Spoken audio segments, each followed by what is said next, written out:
When Bashar al-Assad's regime was suddenly toppled late last year, Syria's new government, led by al-Sharaa, took a pretty frosty attitude towards Russia. This was sort of unsurprising. After all, the Kremlin had been one of Assad's staunchest supporters. Russian jets had even briefly bombed al-Sharaa's forces on their way to Damascus, before it became clear that Assad was doomed. However, Syria-Russia relations have since warmed, and last week al-Sharaa was warmly received by Vladimir Putin in Moscow. So in this video, we're going to take a look at the long history of Syria-Russia relations, and why, like his predecessors, al-Sharaa is apparently turning to the Kremlin.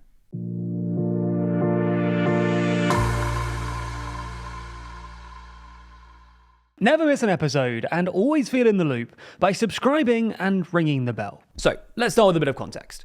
Broadly speaking, Russia-Syria relations can be split into 4 chapters. The first runs from about 1944 until the collapse of the Soviet Union. During this time, Syria and the Soviet Union were pretty close. Syria was very much on the Soviet side of the Cold War, in large part because Syria's main regional rival was Israel. The Soviets provide Syria with military weapons and economic aid, and in exchange, Syria gave the Soviets their first Mediterranean naval base in the port city of Tartus. The second chapter then runs from the collapse of the Soviet Union until really the Syrian Civil War, which began in 2011. During this time, relations cooled somewhat, both because the Russian state didn't really have the resources to support Syria, and because Russia was originally focused on mending ties with the West. The third chapter then runs from 2011 until the fall of the Assad regime.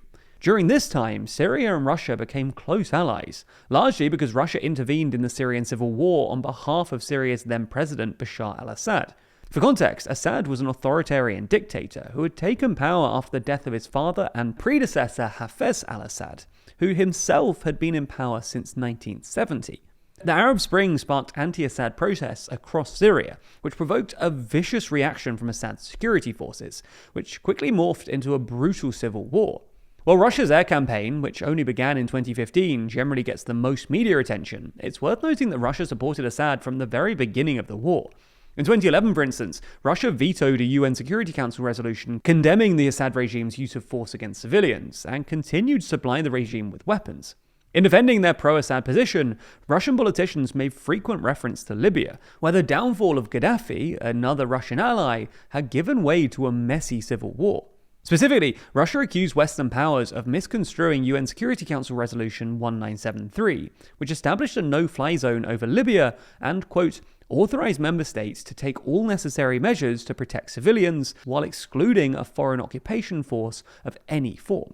NATO took control of the no-fly zone, and later that year it was revealed that a number of NATO countries had deployed special forces in Libya to try and help the rebels capture Tripoli and kill Gaddafi. Russia complained that this intervention wasn't justified under the resolution, both because any sort of presence on the ground could plausibly constitute an occupying force, and because it looked like the primary objective of this deployment was to topple Gaddafi, not protect civilians. At the time, NATO countries argued that getting rid of Gaddafi was the best way to protect Libyan civilians, but in retrospect, this looks somewhat naive. Gaddafi's fall gave way to devastating instability, and left many ordinary Libyans at the hands of jihadist militias, including ISIS. Anyway, unfortunately for Assad, Russia's intransigence at the Security Council wasn't enough, and by 2015 it looked like Assad might befall a similar fate to Gaddafi. The Kurds had established a de facto state in the northeast, ISIS had taken much of the east and centre of the country, and were pushing towards Damascus, and Assad's remaining strongholds along the coast were being challenged by a number of rebel groups. With Assad under increasing pressure, in late 2015, Russia decided to begin a campaign of airstrikes to support him. Russian special operations forces, military advisors, and private military contractors, like the Wagner Group, were sent to Syria to support Assad.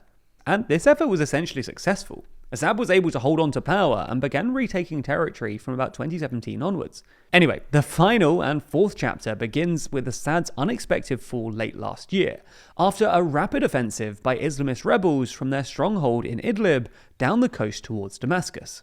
Assad then fled to Russia, where it seems he's apparently spending his time playing video games today, and was then effectively succeeded by al-Sharaa, the leader of HTS, the rebel group that spearheaded the offensive.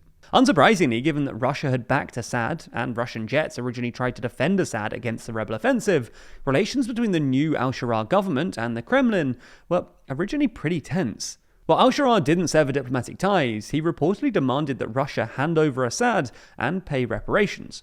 He also cancelled a contract with a Russian company managing the port of Tartus, forcing Russia to withdraw much of its equipment, and signalled his intention to build closer relations with the West.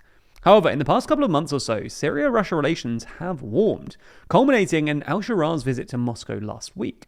Speaking in the Kremlin, al-Sharaa announced that his government respected all previously signed agreements between Syria and Russia, suggesting that Russia will be allowed to retain its naval base in Tartus and its air base in Latakia. On the other side of things, Russian officials suggested that Russia will provide discounted food and oil and help repair Syria's infrastructure, including its oil industry, which could be great news for a country with few other sources of foreign currency. So, what explains this pivot? Why is al-Sharaa apparently buddying up with the Kremlin? Well, the answer is pretty simple. The West has disappointed him. It's pretty clear that al-Sharaa's original plan was to buddy up with the West in the hope that they'd help him rebuild Syria. This is why al-Sharaa, who we should remember is a former al-Qaeda member, started wearing a tailored suit and doing the media rounds on Western media outlets, where he'd parrot Western talking points about sustainable development. Unfortunately, despite al-Sharaa's best efforts, this hasn't really worked. While some sanctions have been lifted, American sanctions on Syrian trade and UN sanctions on Syrian access to global finance system remain in place, and dramatic cuts to Western aid budgets mean that no countries have the cash on hand to help Syria rebuild. Furthermore, the West has essentially stood by while Israel carries out airstrikes in the south and Damascus, which has encouraged al-Sharaa to essentially hedge against the West by cozying up to Russia. Perhaps it was never realistic to expect the West to stay on good terms with a former jihadist, but Europe and the US would be wise to remember how much trouble a Russia-dependent Syria has proved in the past.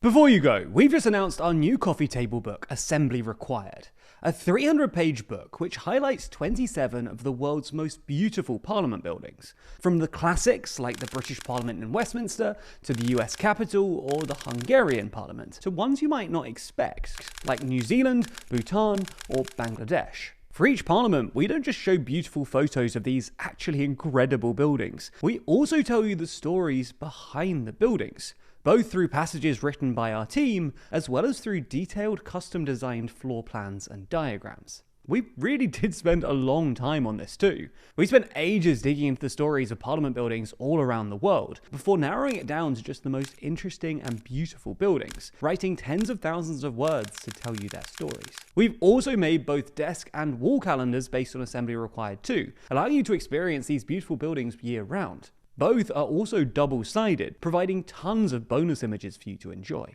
If you're interested, you can click the link in the description to find out more. Plus, there's a whole load of bundles available if you want a good deal.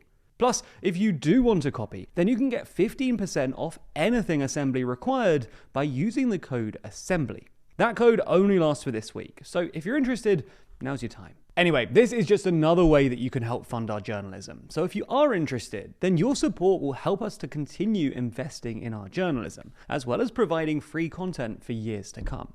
So as always, thank you very much.